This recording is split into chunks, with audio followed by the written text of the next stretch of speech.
ஏர்டெல்ல ரூ. 300 ஆஃபர் எடுத்த விஷயமே கடைக்காரங்களுக்கும் சொல்லலை, கஸ்டமருக்கும் மெசேஜ் அனுப்பல. கஸ்டமருக்கு ரூ. 350 ஆக்கிட்டாங்க ஸ்டார்டிங்கே. அதுவும் அப்புறம் ஃப்ரீ கால் அன்லிமிட்டட் பேசுகிறோம் அப்படின்னு சொல்லிட்டு ரூ. 200 பண்ணாங்க. ஒரு 60 வயசுக்கு மேலே இருக்கிறவங்க அப்படின்னா ஃபோன் யூஸ் பண்ணுறதே தெரியல அவங்களுக்கு. ஒரு இன்கமிங் வந்தால் போதும், எங்கேயாவது தூரமாக இருக்கிற பொண்ணுங்ககிட்டயோ பசங்ககிட்டயோ பேசணும் அப்படின்ட்டு ஒரு ஃபோன் வச்சுன்னு இருப்பாங்க.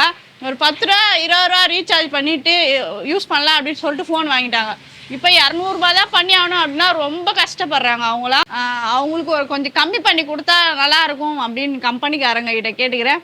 ஏன்னா இன்கமிங்கும் பார்த்தீங்கன்னா மறுநாளே பார்த்தீங்கன்னா கட் பண்ணிடுறாங்க ஏர்டெல்லில். ஒரு ரீசார்ஜ் பண்ணால் மட்டும்தான் இன்கமிங்கும் வரும், அவுட் கோயிங்கும் பேச முடியும். அவங்களுக்கு கால் பண்ணி நிறைய பேருக்கு பேசவே தெரியாதுமா, எனக்கு வர காலம் மட்டும் தான் நான் பேசுவேன், ஏன்னா கம்மியாக ரீசார்ஜ் பண்ண முடியுமா, ஒரு வாரத்துக்கு பண்ண முடியுமா, ரூ. 100 பண்ண முடியுமா, 50 ரூபா பண்ண முடியுமான்னு கேட்குறாங்க.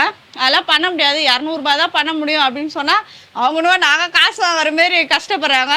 நம்மளுக்கு கடைக்காரங்களுக்கு கிடைக்குதுன்னு 1000 ரூபாய்க்கு 30 ரூபா தான் பல வருஷமாக கொடுத்துட்ருக்காங்க. அது நம்மளுக்கு மட்டும்தான் தெரியும், கஸ்டமருக்கு தெரியுதில்ல.